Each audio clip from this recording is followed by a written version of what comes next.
It's June the 13th and it's time for a checkup on those tomatoes, so let's take a look.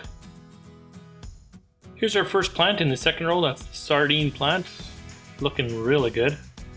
Correction, that's the eggplant. That's the sardine plant number 2. This is our kitchen scraps over here. And then we got our compost, also looking really good. Then the Mikos and the great white.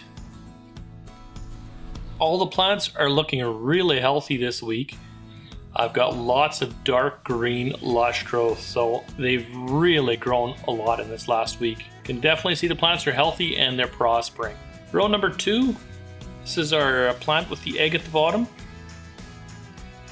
Then onto the sardine. This one's already got flowers on it and a bunch of suckers. Looks like I gotta do some pruning. And our compost one is just about ground level at this point. This one is a little past ground level. This is the other one was kitchen scraps. This is compost. The Mikos is doing really well as well. Healthy, looking green and lush. And this last plant, this is the oddity. This is the big beef tomato variety. But yeah, also looking very good. If we can take a look at the overview here, I think the first 4 plants in each set are looking like the healthiest, and if I had to pick the top 3, I would probably say the egg, the sardine, and the compost. The kitchen scraps one is close, but it's a little bit behind the other 2. So after this video is done, actually after I filmed the B-roll of the overview, I figured it was time to go out there and actually do the sucker pruning. So I pruned the suckers and any of the bottom limbs that were touching the ground, unless there wasn't quite enough there or the growth looks still really healthy, I left it alone. But here's kind of what that looks like after the pruning is done. And after I topped up the kitchen scraps, and I also put more compost into both of those tomato plants. Or around both those tomato plants.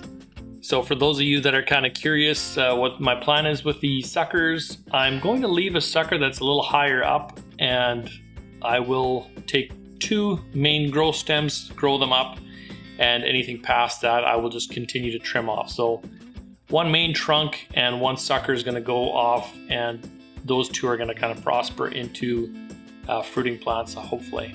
Now, there's been a couple of comments about the fairness of the experiments, and you know what? This is not scientific. This is not surgical grade or any of that. This is just general advice for somebody maybe that's starting with planting tomatoes or just needs to have their curiosity filled like I do and wants to see, hey, should I put a sardine can at the bottom of my tomato plants?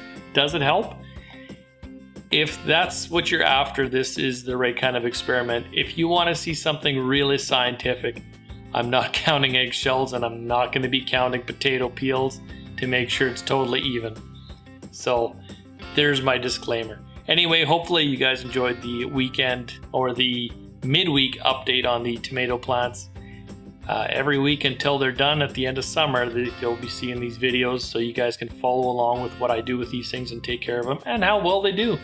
For the rest of you guys that are just here for the run-of-the-mill channel stuff, new videos up on Friday, and I'm not entirely sure what it's going to be about yet, so if you've got suggestions of content you'd like to see, leave it in the description down below. Otherwise, it usually comes to me, and hopefully it comes to me sooner than later.